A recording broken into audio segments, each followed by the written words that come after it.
This is Python's Paradise. This is your host, Greg Gilbert, aka the Python Hyena, straight out of Fredericton, New Brunswick, Canada.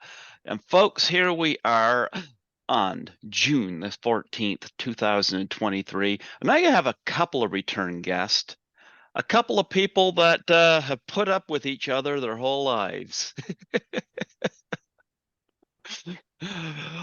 Barely. Folks, yeah, I give you the director of Hell Night, Mr. Tom. I'm gonna go get this wrong or not. DeSimone? DeSimone, right. You got it right. DeSimone, okay.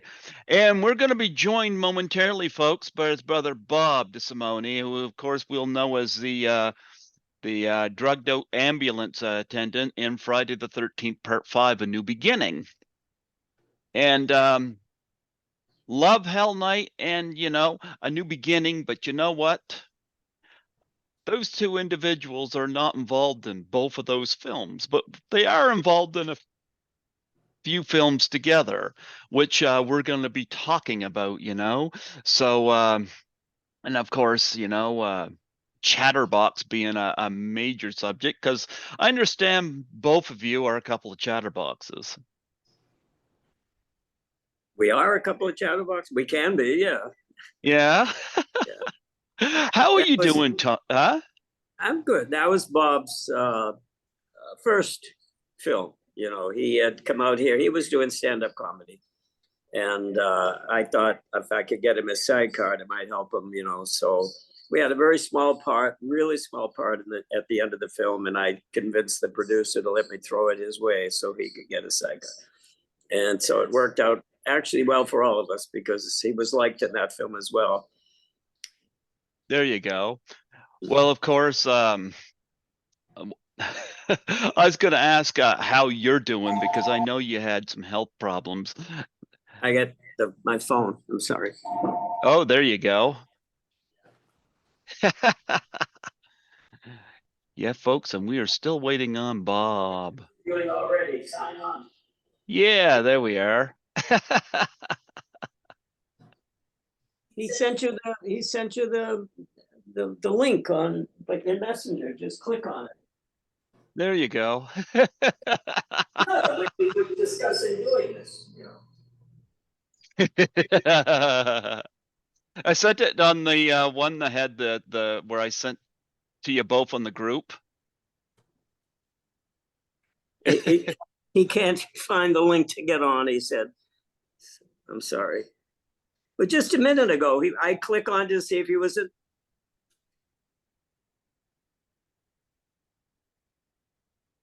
Well, just a minute. I can. I might. Okay. No, he's okay. He's gonna click on.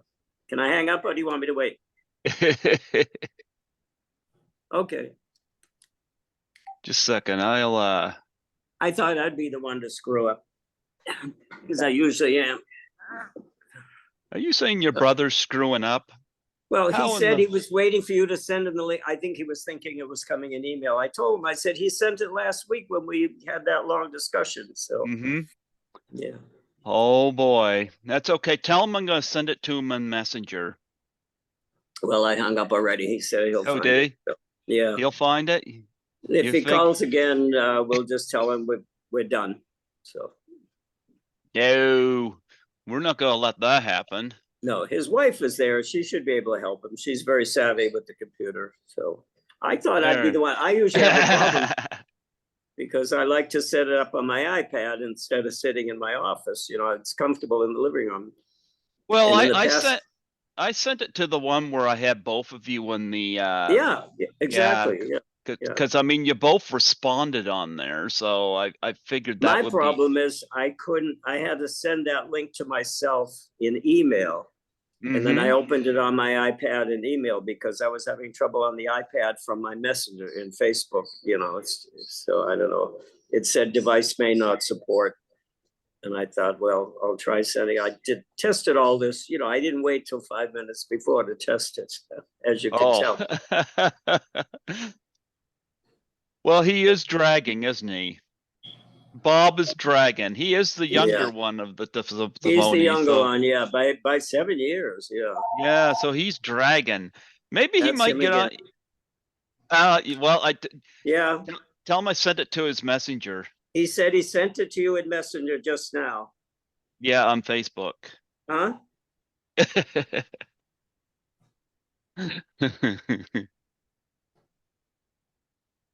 All right. He's gonna click. He's got it. He's gonna. I'm not gonna hang up till you come on.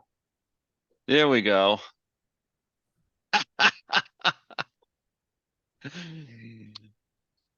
Oh boy. Are you in Yep. Messenger? It should be right in his Facebook Messenger. Yeah, I It sent it should to be him. right in your Facebook Messenger. He And said. if not, go to the one that's got the two of you on it. That group one. No. There should be just a link. There should be not. Yeah.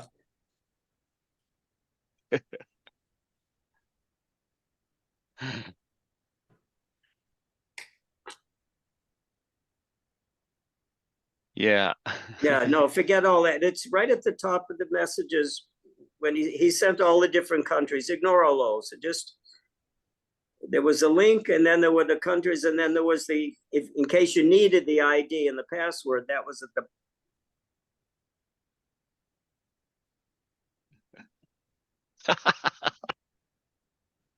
Yeah, I'm calm.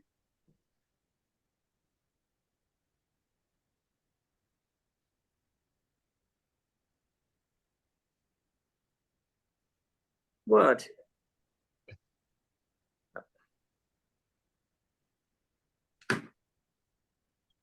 Okay, I had to pause her there for a moment because it looked frustrating, but we finally got Bob. Do we have Bob? Well, his microphone's not on. Oh, there we are. I don't see him. There he is. Okay. Is my microphone on? Yeah, but Tom here is wondering if you're on. I'm on Funny, we something. both wore black shirts too. Oh. You think we coordinated? Now, here's the deal. Can you hear me? Yeah, Oh, so Yeah. we're cool. Tommy, Yeah. how's my brother? All right. Can you see me? Yeah, how's Greg? How you I'm doing? doing fine. We weren't saying a thing about you during the introduction. Oh, I Not can a imagine. thing. I can Not just a. imagine. We didn't say a thing. Nothing? Okay. Not a thing. I want to show you my shirt since we're going to talk a lot about Chatterbox. Look at that shirt. Oh, look at that, huh? It says, who is this girl and where can I find her? It's on all the trucks that you see. Yeah. Right. Yeah. So I thought that'd be the perfect shirt to wear if we're talking about Chatterbox. She's on the truck flaps. There you go. Yeah. Oh, it was great to have you two on here together. You know, I've been looking forward to this, and of course, I find it odd. You know, like Tom, you directed Hell Night, and of course, Bob, you were in Friday the 13th Part 5: A New Beginning, and those are the two projects you weren't involved with together. Right. Right. Right. How come you didn't bring Bob into Hell Night? Well, they were high school fraternity kids, and he was past his prime as far as playing high school kids. I was past high school. Yeah, he was past high school age by then, and it was only a cast of 5, I think, basically in the house, or maybe 6. I don't remember how many kids total. Yeah, So but there was, don't I mean, know. unless he wanted to play the monster, but we needed a stuntman to play the monster because of that big death scene at the end on the car. I couldn't have, but anyway, I Oh threw well. enough work his way. He did all right, Well, I did meet Dick Wind at Frightmare in the Falls last year, Bob. So, but I'm still waiting for that opportunity to meet Melanie Kinnaman. That's where I'm gonna melt. Well, I got to tell you, Greg's got the biggest crush on her. And, I've only done 2 conventions. I honestly, I had no idea that the Friday the 13th franchise had taken off and had a following. And I got an email from, an email from somebody, asked me if I would do an interview. And I couldn't for the life of me think why, who wants to interview me? I thought back to my days in the band when we were recording, and it was 1971. I thought, this can't be. So then he explained everything to me, but I still shied away from conventions because I didn't know much about them. And I had so many managers hitting me all the time. Finally, I said, okay. And I did 2 so far, both with Melanie. And I got to tell you, she was my go-to girl in the first one. I didn't know much. I didn't know anything about a convention, but she helped me through the whole thing. And it was just great. We were sitting side by side on the first one and almost side by side on the second. I was next to Deborah Voorhees, which it was a kick. That was in Atlanta. It was a kick. So I'll be doing more. Yeah, I've had Debbie Sue on here 5 times, but yeah, I had the biggest crush on Melanie Kinnaman. She's somebody I'm looking forward to meeting at a convention at some point, but it'll be one of those times. Like she said on Facebook, there was a particular T-shirt that had her image on it, and she said anybody that wears it will get a kiss from her. So I'm going to remember that. Yeah. I want that kiss. That's cool. You have the T-shirt? Is she selling T-shirts? I don't know, but I'm gonna get that T-shirt, Yeah. and I'll have that if I meet her. You're right. Man, she's gorgeous, you know. So I know you love her. I know you yeah, love her. absolutely, absolutely. But you know, I was looking up and of course, you guys have done a few films together. Talk about growing up together as brothers and your commonalities and You don't want to hear that. oh yeah, I definitely want to hear about that. That's the original horror story. Yeah. Well, there's 7 years difference. So I was a preteen by the time he came along, and then when he was at an age where he needed supervision by his older brother and sister, I didn't want to, so there was a lot of this growing up, but A lot of what? a lot of this, Oh, not so much though, because Tommy turned me on to movies. Mm-hmm. And that's something I'll always be indebted to him for. He turned me on to movies. Me being 7 years younger than Tom and 10 years younger than my sister, they turned me on to music as well. They were listening to very cool music, jazz, and what they called race music back then, when black music started hitting the airways. Or we had a radio, and they got a hold of this New York station, a guy named Symphony Sid, who was what they called race music. It was black music, and they turned me on to all of that. So he was on late at night. We used to have to listen to it. My brother. Yeah.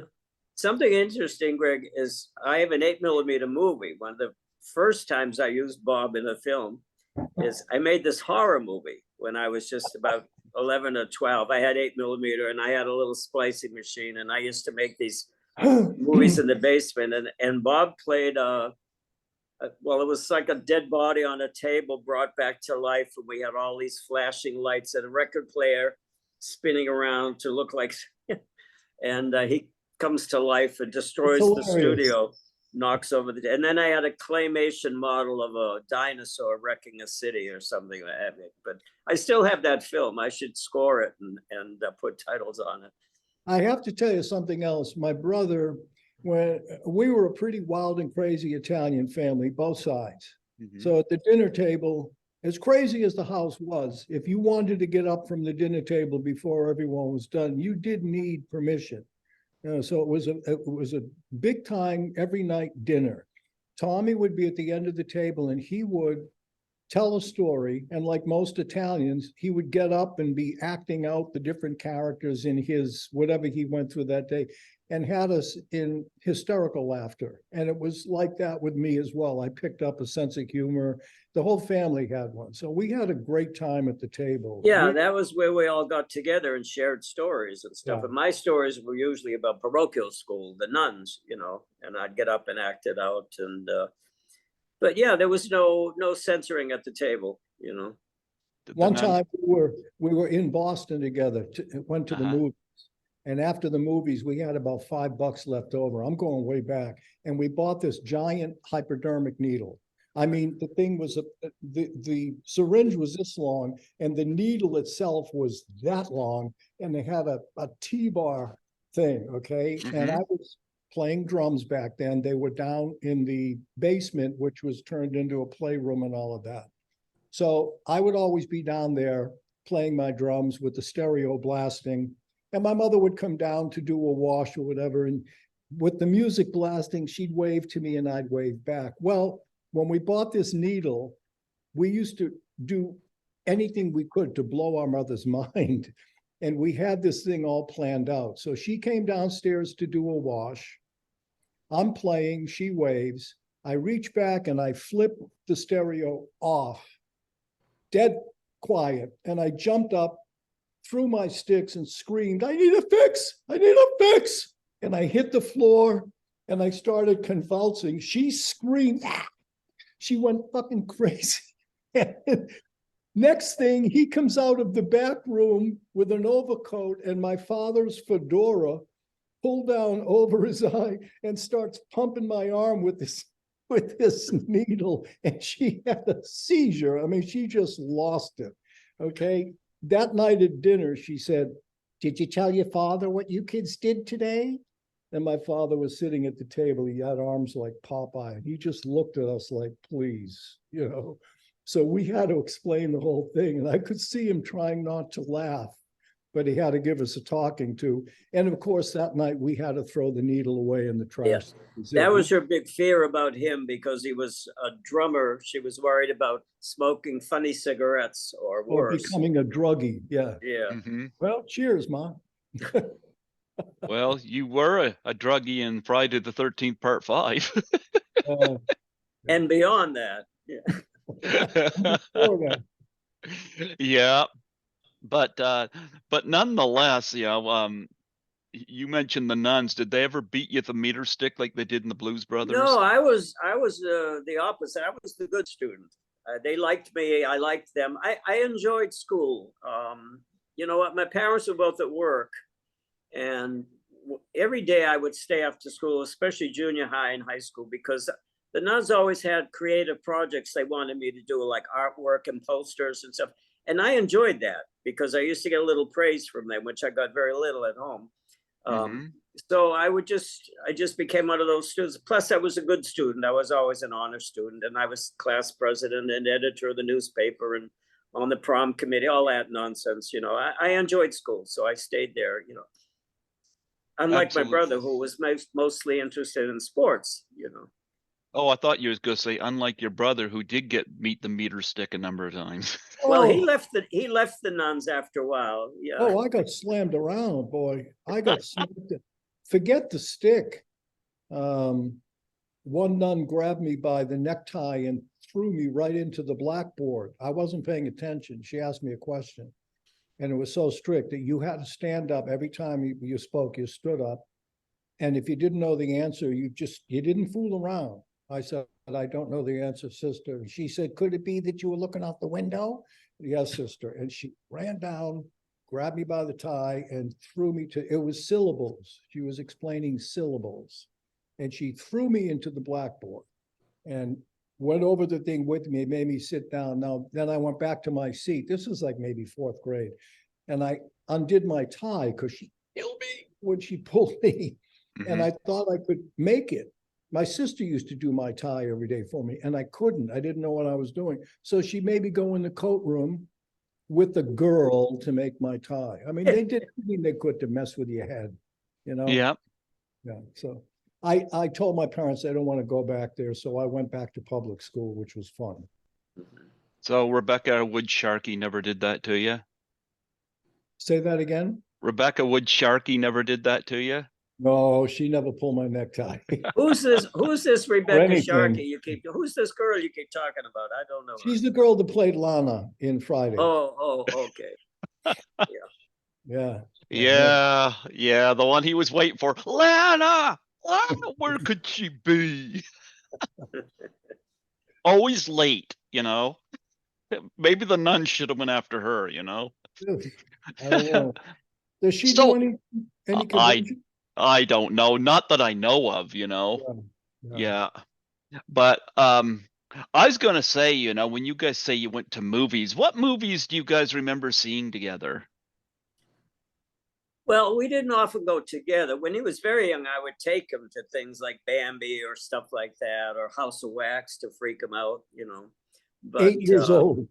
Hmm. I had teenage friends, and he had his own friends. But mostly, I went to the movies by myself because growing up, the local movie theater in our town always showed the pictures much later. You know, I used to pore over the newspaper and read the ads and read the reviews, and I knew everything I wanted to see, which was just about everything. And so Hmm. on weekends, I would take the trolley into the city, into Boston. And my dad would give me money for a movie and for lunch. And I would go in and I'd see a double bill. And instead of going to lunch, I'd go to the theater next door across and see two more movies and come home with a headache, you know. And then on the weekends, like Saturday night or Sunday, I'd go with my friends from high school. So I saw everything. You know, I mean, there was never enough movies for me to see. There you But as go. far as Bobby and I, we often sometimes went as a family. You know, like Sunday go to Chinatown and then see a family movie. But we didn't go to movies much unless I took him. And do you remember what films, Bob, that I took you to see? I know Um, House of Wax stayed with you I forever. remember He House of hated me. Wax because Carlene, our sister, was mad that I was only 8, and we saw that thing in 3D. It scared me to death. It scared me to death. And I mean, it was that movie that caused me to turn down my bed, go to the light switch, flick it off, and run into the bed and pull the covers over my head for quite some time. It's still one of my favorites, House of Wax. Yeah, Hmm. but he was only after women to turn them into wax. He wasn't after young boys, so you shouldn't have Yeah, but worried. he was such a scary guy. I know, yeah, he was Such a gross. scary guy. Yeah. Um, I'm trying to think I can't remember what movies we saw Well, together. we would see Tarzan movies, I think, or No, but the other thing is Tom had a incredible scrapbook collection, which is now where you can tell them where they are now. But he was always putting his scrapbooks together with articles and pictures from the newspaper of all these different films. So I would kind of watch over his shoulder as he did all this. And he told me once that Marilyn Monroe was the most beautiful woman in the world. I can't argue that now. That's as far as I'm concerned, that's right. But at I the say time, Grace Kelly. well, yeah, cold. She was cold, yeah, but pretty but cold. Yeah. yeah, but at the time, I thought there was a contest that she had won, so I took it as that. But I was able to follow so many things. Oh, I know. We went to see Gene Eagles together with Kim Yeah. Novak, and I was very young, and I literally had a crush on her so bad, and I was really young. You know what I mean? I mean, sex to me was, I wasn't even sure what that was all about. I had such a crush on her, and Tommy sat me down one night and he said, look, that was Kim Novak playing Gene Eagles. You don't have a crush. It's just a character, but I always had a crush on her. Mhm. Kim Novak was, to me, We should watch that again some night. I have it. Yeah. at your house. Yeah. Yeah. We have movie nights at Tom's house. Mhm. There you go. There you Well, go. I You used to got have them outdoors, out under the stars by the pool, but I haven't done that since COVID. All that changed. But I used to have regular movie nights, barbecues, and then movie outside. But anyway, but getting back to the scrapbooks, I used to cut the ads out. I loved the artwork. I was fascinated with the artwork. I still am. You can't see, but my house is full of posters. I collect one sheets, classic one sheets, and I would cut those out and paste them in scrapbooks. But I did more than just paste them. I would do artwork around them and all that stuff, and I would clip little blurbs from critics and all that. Now they're at MoMA in New York, Museum of Modern Art.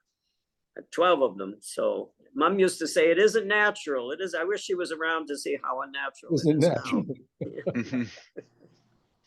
Well, just wondering, you know, like if I ever come to California and you guys have movie nights, does that mean I get to see Chatterbox on No, movie no, night outside? no. What? I will never screen that picture again. Somebody What? Oh, approached me come recently. on. Somebody approached me about doing a Broadway musical of it, and I said, if you do, do not use my name. I mean, a Broadway musical about a girl with a singing vagina. You know what the Me Too movement would do? They would kill me, tar and feather. Yeah, you can't do that anymore. Yeah. I buy tickets. A long time ago, you probably could have, but I mean, when I think of that movie and I watch it now, and it's this girl with a singing vagina, I just cringe, you know. And she's suffering through it all. That's the problem. If she were happy about it, but she suffers through it all. You know? Yes, but she could carry a tune. Yeah, I know. I think the concept of Chatterbox is hilarious. I mean, yeah, I mean that came out in 1977, the year that brought us Star Wars, Close Encounters of the Third Kind, Right. Saturday Also Night, brought us Chatterbox. All the Saturday Night Fever, Smokey and the Bandit, Suspiria, so many of The Spy Who Loved Me, and Chatterbox. Right. Yeah, Chatterbox. That the concept of that must have amused Well, you tremendously. it was originally intended as an X-rated, you know, hardcore. I was in the adult film business, and I had somebody introduced me to a producer who wanted to do an X-rated movie, but not hard X. He just wanted, like, at that time, Emmanuel, the French sex films were big, and he wanted to do something with a woman, sexy comedy. And I said, well, I have the script, because originally I had written it to be an X-rated movie, and it was called Lips at the time. So he read it and he liked it.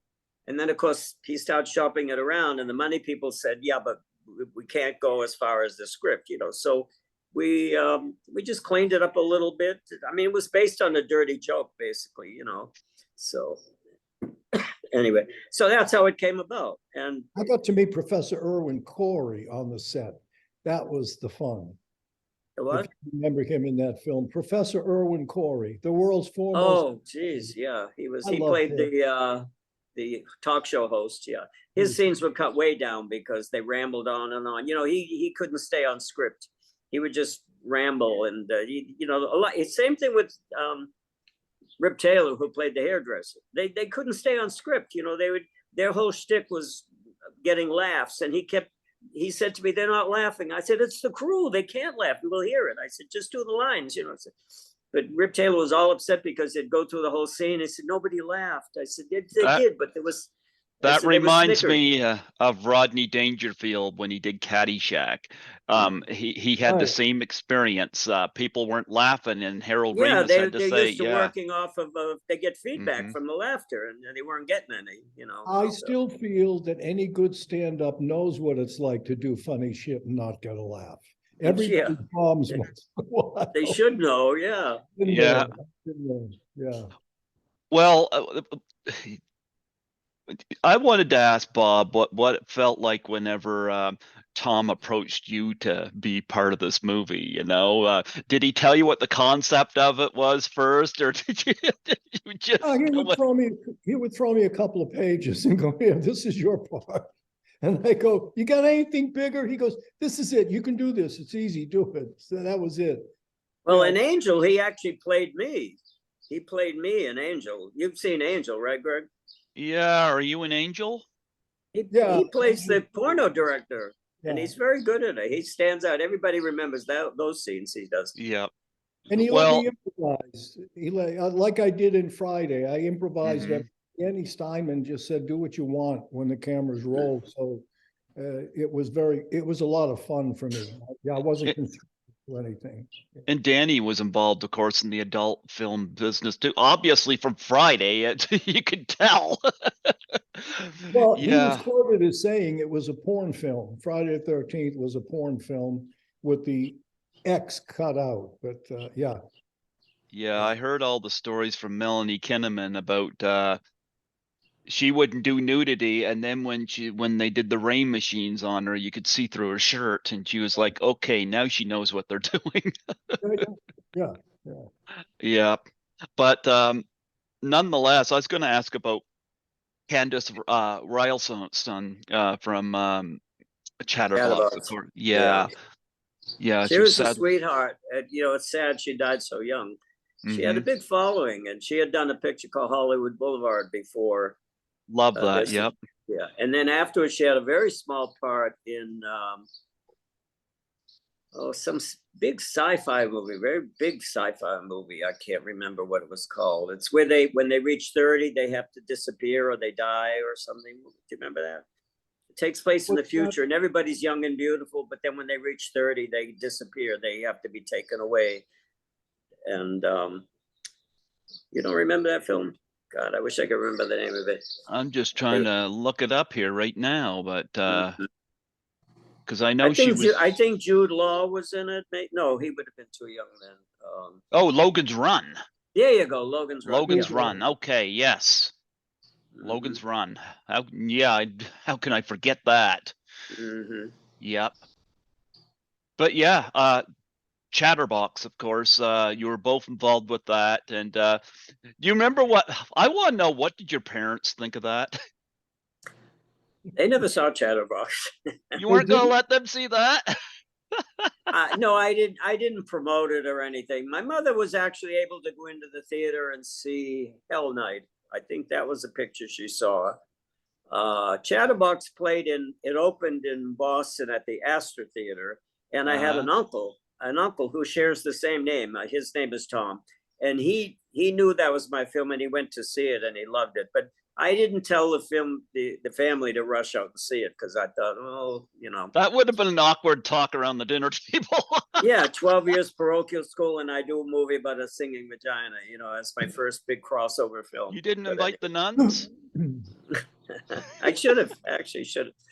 But then what did I do? I'm trying to remember. I didn't do anything before. Oh, Concrete Jungle. Was that? Yep, no, that was after Hell Night. That was after. Yep. Yeah, I don't think my mother saw that. I think the only picture she actually walked into a theater to see was Hell Night. Yeah. What'd she think of Hell Night? Well, she was happy to see my name on the screen, but those kind of pictures didn't appeal to her, and she was bothered by it. It made her nervous. You got Linda Blair. I mean, that's a plus, though. I mean, well, yeah. She knew who Linda Blair was, even though she didn't see The Exorcist. She knew she was a big star. And I don't know. I think she went with an aunt or one of her daughters. I don't know, but they all went to see it when it opened. That was a picture that went citywide everywhere. So Chatterbox just played major cities at select venues. And so then after that, she wasn't going to the movies much after seeing anything else. And then I did mostly television. So once I got into TV, I liked it better because doing those low budget independents, the pay was fair, but you got nothing on the back end. And television, you get continual residuals, and I was getting huge money, and you'd work for like 5 weeks and you'd get, a big upfront, and then it would repeat. Summertime, it would rerun, you get another paycheck. It was good. So I liked, and the work was fast. You did a picture, you were months in post, going in every day to the cutting room and sitting with the editor and trying things out, and then the producer would come in and they'd want to make a change, and the prep was like 2 or 3 months prep. It just took too much time out of your life for very little money, those low budget horror films. So once I got to television, I didn't want to go back, Plus I was in the DGA after that. You have to be in DGA and TV, and those low budget pictures couldn't afford me anymore. So you're telling me we're not going to get a Dolby Digital Surround Sound 3D version of Chatterbox? Never. But there is a picture called Prison Girls, which is in 3D that I directed. And it's just been released in 3D on Blu-ray, but don't get it. It's the worst thing ever. I did that way before I did anything. I had just gotten out of film school, and I got roped into directing it the day before they started shooting, because the director skipped town. He lost his nerve and left, and I was handed the project. And is this Prison Girls? Prison Girls, yeah.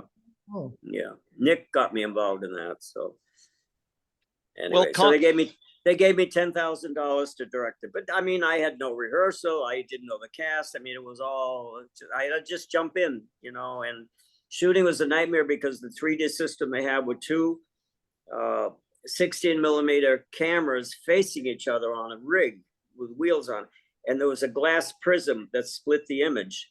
So I could only use one lens, a 25 millimeter lens. I couldn't get a close up or a long shot or anything. And every time you move that rig, you had to be very careful, because if they jiggled a little bit, they would misalign. So, you couldn't do a dolly shot. I mean, I was handed all this bullshit at the moment that I started shooting, no, you only get one lens, and no, you can't move the camera. Well, you have, of course, Concrete Jungle. You got Jill St. John. You got Tracy Brigman, who was in Happy Birthday to Me. And Barbara Luna, don't forget, she makes that picture work big time. Yeah. Yeah, and Camille Keaton from I Spit on Your Grave is in this. Sandra Curry. Talk Bobby about Bobby Miano, Bobby. Yeah. Yeah. Yeah. So talk about, because both of you are involved in Concrete Jungle. Talk about your collaborations on that. Was I collaborate? You were one of the cops, and when she got busted at the airport. Yeah. Did you even have a line?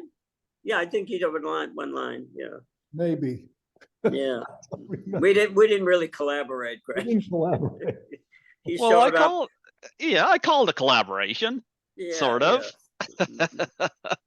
No, but Bob did the TV series I did. He did Dark Justice. He played a lawyer, and he worked with Tony Basil.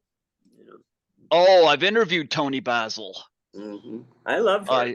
I love Tony Basil. It was such an honor. I had her on here Valentine's Day 2020, and I hated Valentine's Day my whole life until that day. That day, yeah. Yep.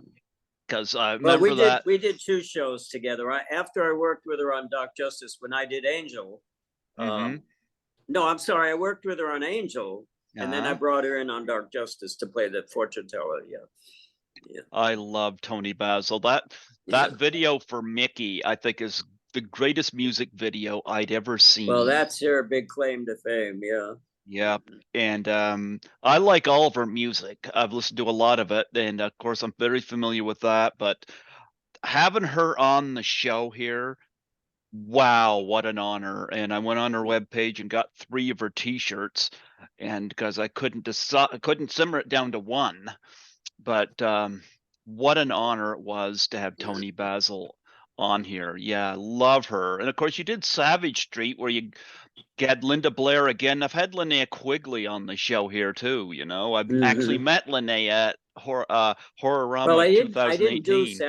I didn't do Savage Streets. I was hired to do it, and I brought in Linda. I brought in my brother. Everybody thinks I did that movie. I walked, and Tony, what's his name, Bobby? Who did it? What's his name? Danny Steinman. That's how Danny Steinman. Yeah, Dan, right? Who did Friday the 13th? Yeah. Yeah. Okay, you're listed as uncredited. I'm looking at it. Wow. Okay. Well, because I prepped it and everything. We were about a week or 2 before shooting, and I was just having too much trouble with the producers. And I thought, I can't do this picture. I didn't like the script, and I tell you an interesting story why I walked from that picture. Okay. When I first got the script, I thought, geez, the gang rape a deaf and dumb girl. It's the opening scene, and I said, maybe if she just wasn't so handicapped, if she could just be a girl, it's not as distasteful. No, we like this way. The producers were a bunch of money people in New York, and I'm sure they had crooked noses. So they kept communicating by email and by phone with me. And one of them, I can't remember his name. He fancied himself a writer, and he kept adding scenes to the picture, and they were getting more and more despicable and untasteful. And I thought, geez, after the pictures I've done, like Hell Night and Concrete Jungle, and do I really want to lower myself to do this? So we kept having this back and forth. And then when we were casting, the male lead, I can't remember his name, was a young actor who was kind of big in television, and he was sort of almost named. So we gave him the lead, and we gave him the script, and my phone rang that night, and I answered the phone, and it was him. I said, "Oh, hey, how you doing?" I said, "Have you read this?" He said, "Yeah, I just read it." He says, "There's no way I can do this picture." He said, "Frankly, I don't know how you can either." And when he said that, I thought, he's right. How can I do this picture? I mean, an actor turning down a lead in the movie because the script was so distasteful. I thought, I didn't want to show up on the set every day and have to do this stuff. You know what I mean? So I called the producers and I said, I hate to leave it at the last minute, but and if you want to take back the money or whatever, but I can't do this picture. They, Billy Fine, he was fine with it. He said, I understand. He said, you're a classy guy. You don't want to do this. I understand. And they got Danny, and that was it. But so Bob stayed on the picture and Linda stayed on the picture. And I don't remember. I've never seen it. I don't know who played the male lead. So do you know? No, never seen the film. He wasn't in your scene, right? I've never seen it. Yeah. But that's where I met Danny. And Danny Mhm. came to me, and when I was done, he said, look, I want, when I do another picture, I want a group of actors I can really depend on, and I'd like to be I said, stay in touch, call my agent. I'd love to work with you again. So it was shortly after that, I just left the business. Mhm. Show business. I mean, everything, the music, the act, all of that, the comedy, gone. And my brother called me a few months later, and he said, hey, Danny Steinman is directing another Friday. So I got in touch with Danny, and he said, where have you been? I called your agent, and they said, you're not, so all they had left were 2 parts. I think you know this already. A Mhm. bit part, the guy in the beginning that drops Tommy off, delivers him to Melanie, Mhm. and then Billy in the car with the cocaine. So he asked me if I could make those 2 people one person. So I rewrote it because the only lines were in the first scene, it was Tommy. That was it. I just said Tommy, so he told me, do whatever you want. So I did whatever I wanted there. And then I wrote in the line when Lana says, who wants to know? And I said, the pride of the Unger Institute of Mental Health, who has just dumped his last bedpan, who would like very much to party. That made me the original guy. So I put them together. And then when they took the door off the car, Danny pulled me over. He said, you want to have a good time? I said, yeah. He said, do what you want. So I knew I was going to put the coke up in the visor, but everything else was improvised. And it made the whole thing so much fun for me. I'm kind of glad I had a small part, because it was easy, it was fun. I didn't have to stick to a script. I just had a blast with it. Well, and now it's memorable. I mean, Yeah. geez. Yeah. You got And think about this. You went from Morgan Freeman, Morgan Fairchild in The Seduction to Melanie Kinnaman in Friday Part 5. I'm like, you must have been wiping the sweat off your head, doll. And Lana, Yes, and Lana. to look at. Even though she didn't get out there in the scene with you, Yeah. yeah, she was inside showing the camera Yeah. her goods. She wasn't out there. She just doing it in front of the mirror. I have a question for you, Greg. You may be the one that has the answer. I've seen cuts of my scene in the car where I take the axe in the head, and then there's a close-up of my eyes, and that's it. It cuts Mhm. to the cat inside the rock store. Uh-huh. I've seen other cuts of that scene where I take the axe in the head, it zooms into my eyes, and then you see me with an axe in my head and blood running down my face. Now, I never shot that scene. And it's obvious that they use special effects to do that. They just kind of froze the picture of me. Have you ever seen that? I Because haven't, no. YouTube as uncut. So I don't know Oh, if they put that in the movie or maybe somebody on their own put it in and put it. I have no idea. I think it looks to me like a fan created it using Photoshop or something, because, there are a lot of things. One of the things you can't do or can't show, maybe they've relaxed it now, is something like really go. You can't shoot somebody in the head with a gun, literally, show it, or like hack away at it. Now maybe it's more relaxed, but Well, I mean, you can do it, but you can't linger on it. You can't see because when I did Hell Night and we chopped that girl's head off the very first scene, we worked like idiots. I mean, trying to get that. What we did was we cut a hole in the wall because he stands her up and he swings the blade and cuts her head off. And I said, what I wanted to do is cut it off. And I said, every time you cut somebody's head off in the movie, you see it roll across the floor. I said, I want the body to fall away, and I want to see him holding her head and her screaming. And everybody said, oh my God, yeah. So we rigged this whole thing. We stand her up like that and she screams. We cut a hole in the wall. She went behind the wall, laid on her stomach with her arms behind, flat on her stomach with her head sticking through. And then we built the neck out of mortician's wax and put a dummy body under it. I mean, and she was laying there for like hours, in agony. And we finally get it. And of course, we had to practice, make sure he didn't cut.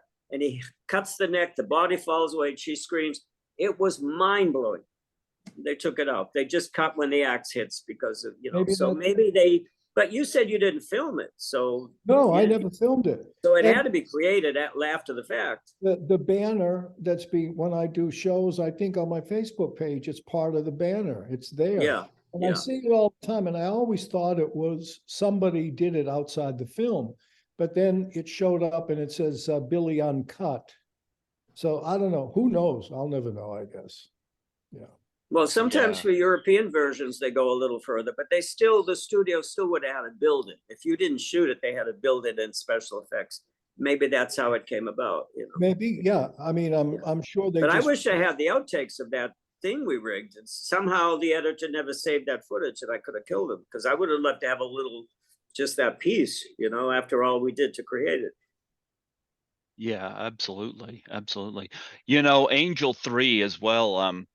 Outside you two and Tony Basil, I may very well be the last person. I'm not going to say for sure, but I had interviewed Dick Miller 5 months before he passed away. Yeah, I worked with him. I think Angel was his last picture. I'm not sure, but he was ill even then. Yeah, I wished I had a bigger role for him. We were hoping we could find something, because especially at New World, he was an old New World vet, and everybody said, don't you have anything for him? And I said, well, let's find somebody. What can he do? That kind of stuff. He couldn't play the villain, and he couldn't play her boyfriend. We didn't have that many male roles, so he played the other two. He had a couple of scenes, but I grew up seeing him in all those pictures, New World pictures.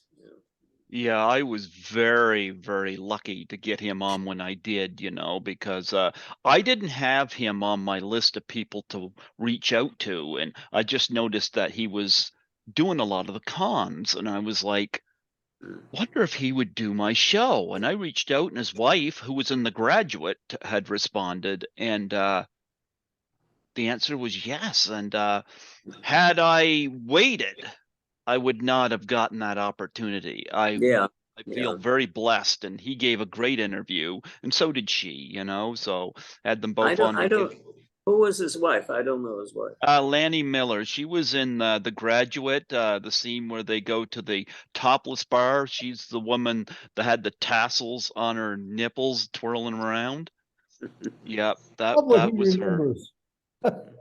Well, that was her scene, and we talked a little bit about that because that was Dustin Hoffman's first film, I believe. So it was, yeah. Yep. A lot of people tried out for that role. That was a big thing when they were casting that picture. Everybody in Hollywood wanted to play that role.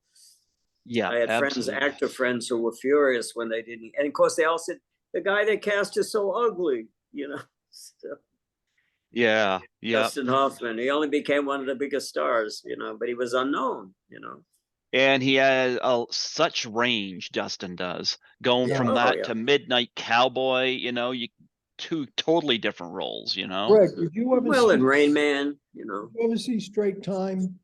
Oh, Greg? God. No, I hadn't seen that.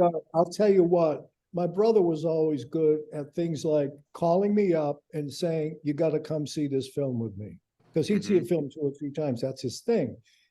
I said, okay. Because he heard that Hoffman was upset with Straight Time, something to do with production or something wasn't right in the final cut, whatever. And the film would probably not show much longer because they were going to be embroiled in a legal battle. But it's called Straight Time. And here's another instance where Hoffman is just absolutely incredible. You will start to like this guy in the beginning, and through the film, you will grow more and more disenchanted with him as a person. You got to see. You just got to see. Are you talking about Straight Time or Scarecrow? Straight Time. Okay. Yeah. Hoffman wasn't in Scarecrow. That was Pacino and. Pacino, right? I often mix them up. Yeah, that was Pacino and. That's another. Yeah. You see Scarecrow. That's another great film. But Dustin Hoffman in Straight Time, Harry Dean Stanton's in it with him, and they're just incredible together. Love Harry Dean Stanton too. Yeah, absolutely. So, do you two get to do cons together? Well, I've Well, never been asked. I You, wouldn't mind going, but Bob, there you're was supposed some to help talk. him. There was some I talk a told him while who to back. contact. What can I do? I don't know if people are interested in directors unless there's somebody like Toby Hooper or I don't think they know. I mean, I know they know Hell Night at Reform School Girls, but I don't want to sit there and not just sit at an empty booth. I sent a couple. What was the guy's name who organized the one you went to? Chris Majors. Yeah, I sent him a bunch of stuff. I said he asked for a bunch of pictures and all that, and I never heard back from him. So anyway, You I'll need. tell you one other thing, Greg. One of the reasons I shied away from cons, one was I didn't know much about them, but I'm in Palm Springs right now. But when I used to come down here to visit, I took one of my Corvettes down here for one of the car shows, and they lined the main drag of Palm Springs with all the cars. Okay, so it's a big event for the whole weekend. And Paul Lamont was there. He played in American Graffiti. American Graffiti. Yeah. And he was in a booth. Nobody stopped by. Oh. Nobody. I felt so bad for him, and he sat there with the most dejected look on his face. And he's a good actor.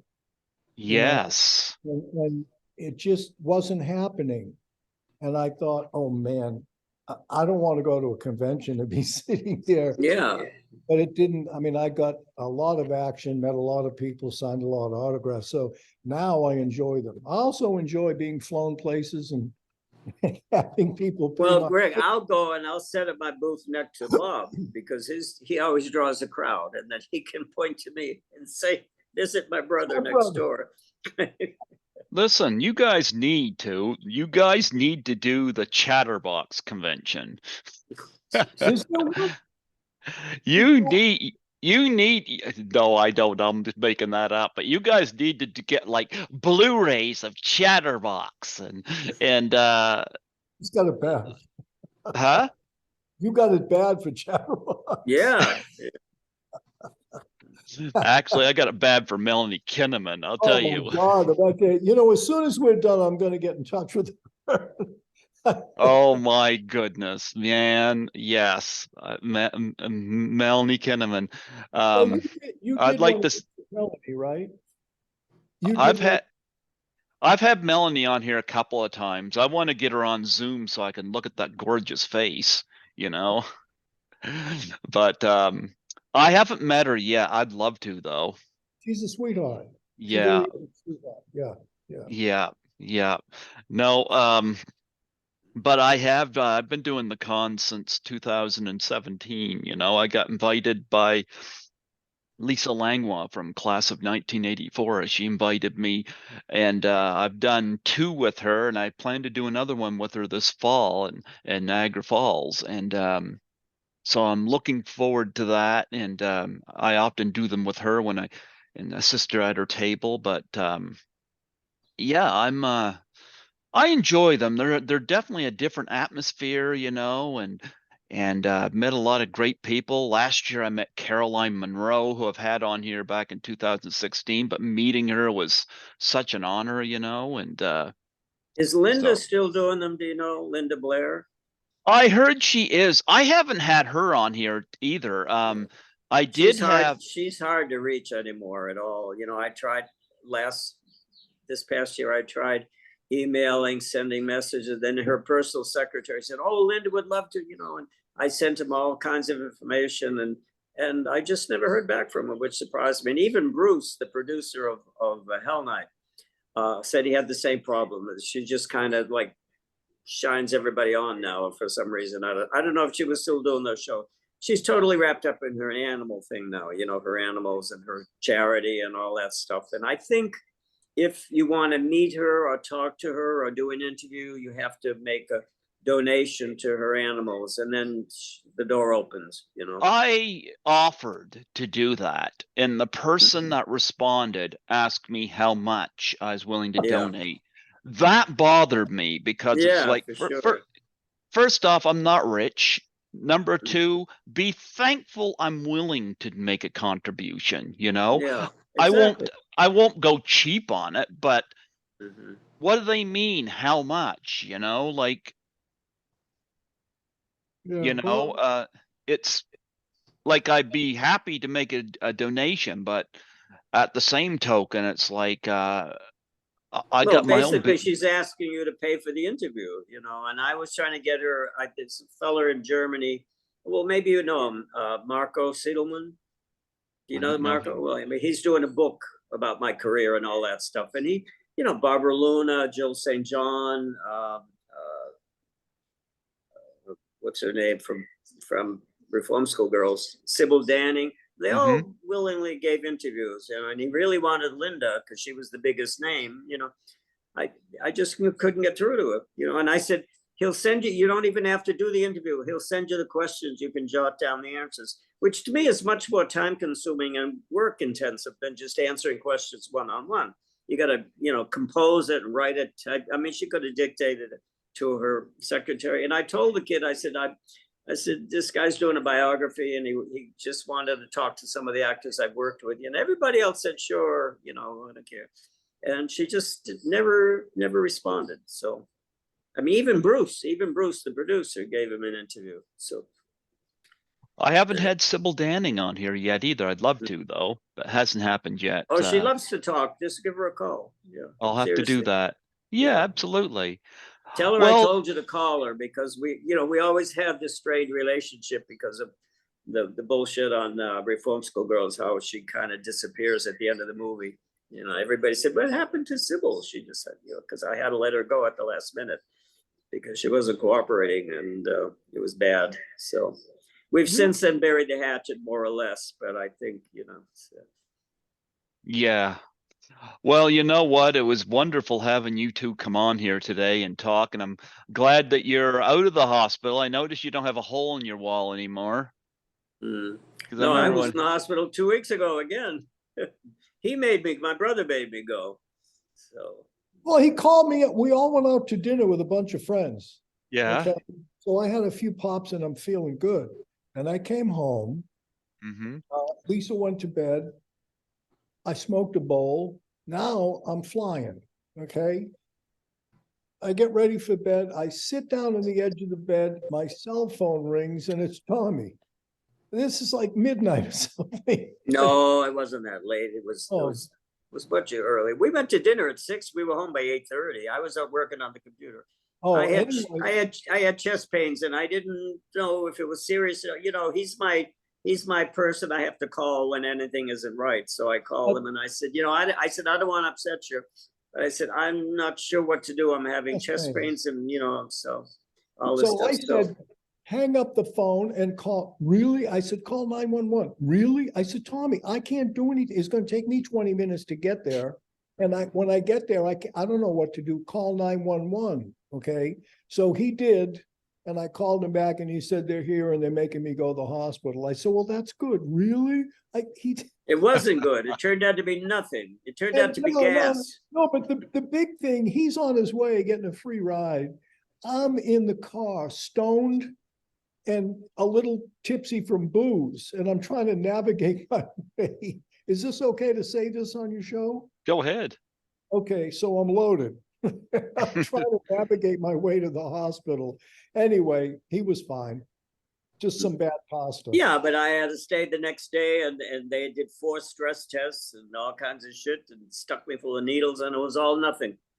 I didn't get to even eat or have a glass of water. Want to hear a funny story, a quick one? Yeah.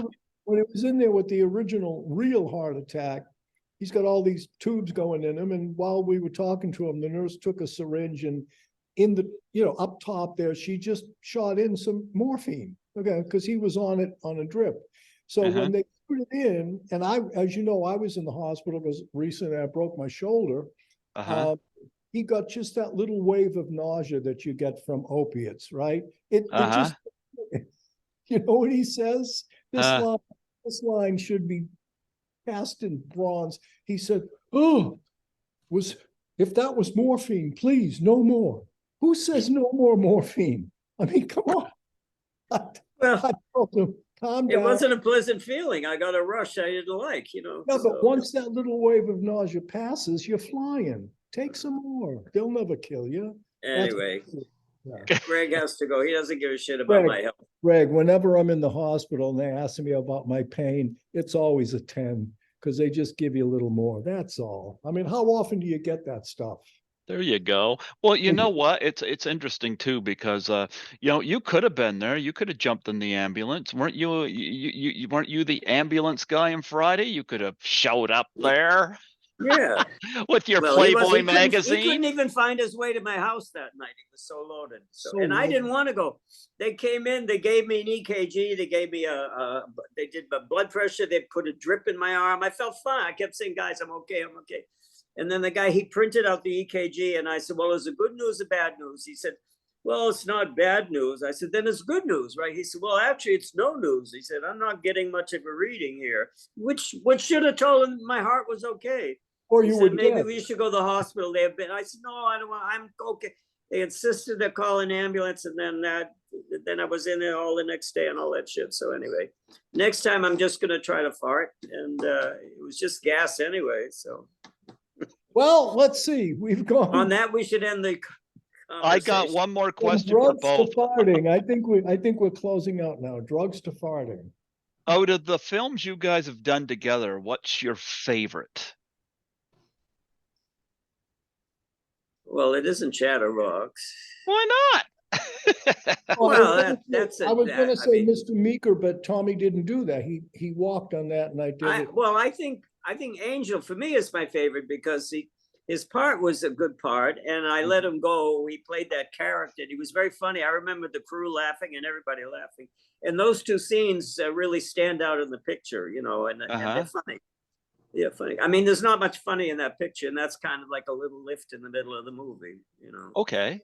Comic relief. Yeah. Is that your favorite too, Yeah. Bob? I had Yeah. fun. He let me do what I wanted, so I'm always happy. And plus you got you're in a film with Dick Miller and beautiful Tony Basil. Yeah. Yes. All those lovely women. Yep. Yeah, I've worked with a lot of Melanie nice Kinnaman. Melanie Kinnaman. Look at You know, I'm him. still in touch with Mitzi. I still chat with Mitzi almost every day on Facebook. She stayed in touch. Yes.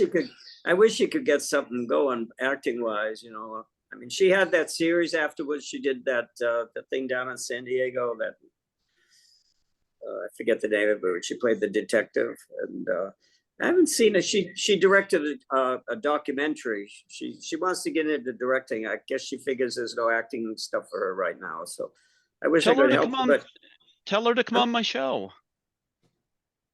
I'll have her on. Yeah. Okay. Absolutely. Absolutely. Yes. Okay. And Bob, you tell Melanie Kinnaman I love her very much. I'll tell her the minute we close off here. I'll tell her. Yeah. I think I already told her, but I'll tell her again. Oh man, Melanie is the original Barbie doll, I think, with a chainsaw. I should probably see that movie. I never saw that movie. I should probably see it. See who you're all talking about. Yeah. I never saw Friday the 13th. I never saw any of the Friday the 13th.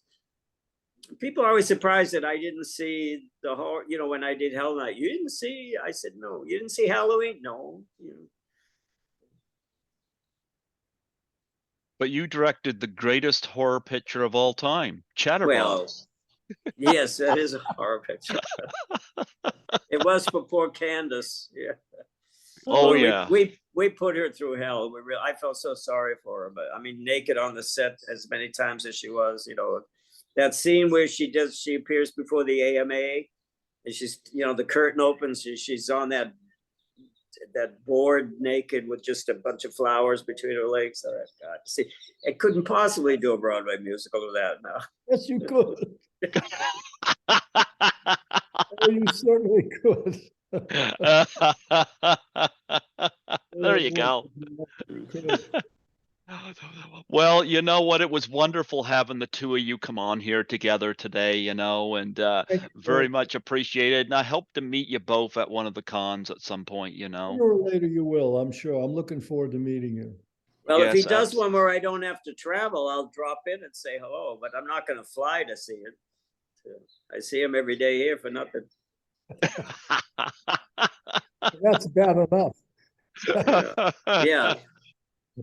All right, Greg, you take care. All right. God bless both of you. Take care and enjoy your movie night of Chatterbox.